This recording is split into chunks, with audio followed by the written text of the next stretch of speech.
அவ்வளவு அதிர்ஷ்டமாக இருப்பாங்க. இந்த ராகு கேது தோஷங்கள் விலக நீங்கள் பைரவரை வணங்கலாம், முருகரை வணங்கலாம். ஏன்னா முருகர் காலடியில் நாகம் இருக்கும், பைரவருக்கு உடம்பு பூரா நாகம் இருக்கும், இடுப்பில் அருணாக்கயிறை கட்டியிருப்பார். அப்படி நம்ம சுவாமிகள்லாம். மேலும் பைரவர் நவ கிரகங்களின் நாயகன்.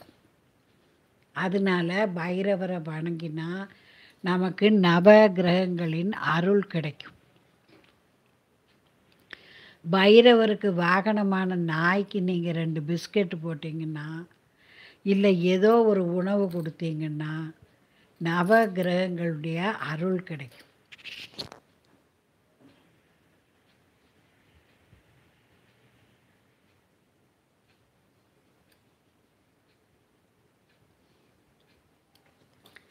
வீட்டை சுத்தமாக வச்சு காலையும் மாலையும் விளக்கேற்றி நல்ல வார்த்தைகள் பேசி சந்தோஷமாக இருந்தோன்னா, கலகலன்னு சிரித்து சந்தோஷமாக தமாஸ் பேசி இப்படி எந்த வீடு இருக்கோ அந்த வீட்டை தேடி மகாலட்சுமியும் விஷ்ணுவும் வருவாங்க. அவங்க 2 பேரும் வீட்டை வந்துட்டாக்க என்ன, உங்களுக்கு எந்த குறையுமே கிடையாது. அதனால எப்போதும் துக்கிரித்தனமான வார்த்தைகள் பேசாதீங்க, சாபம் விடுற மாதிரி வார்த்தைகள் பேசாதீங்க, அபசகுணமான வார்த்தைகள் பேசக்கூடாது. வானத்தில் துர்தேவதைகள், இந்த வானத்தில் தேவதைகள் போய்கிட்டு வந்துக்கிட்டு இருப்பாங்க. அவங்க உடனே என்ன செஞ்சிருவாங்க, அப்படியே ஆகட்டும்ன்றவாங்க. அதனால் சாபம் கொடுக்குற மாதிரி வார்த்தைகள், கெட்ட வார்த்தைகள், அமங்கலமான வார்த்தைகள்லாம் பேசக்கூடாது.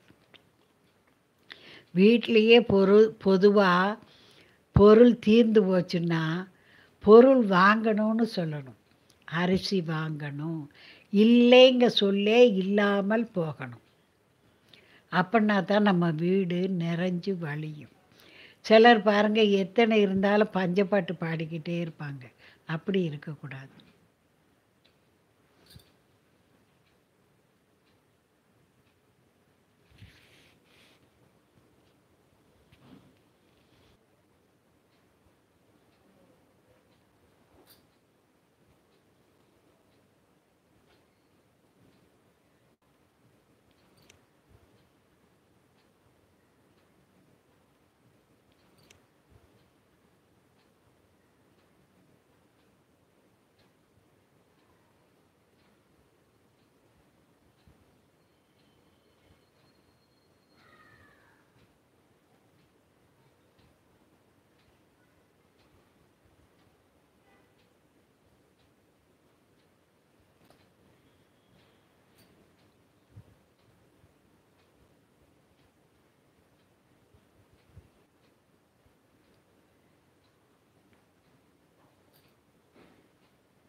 சாப்பிட்டேன்.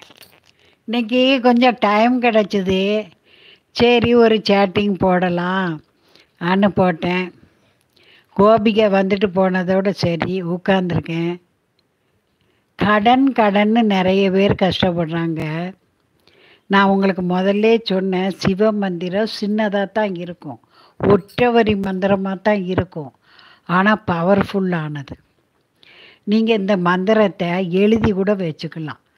சிங் வங் நமசிவாய, சிங் வங் நமசிவாய 108 தடவை சொன்னால் கடன் தீர ஒரு வழி கிடைக்கும்.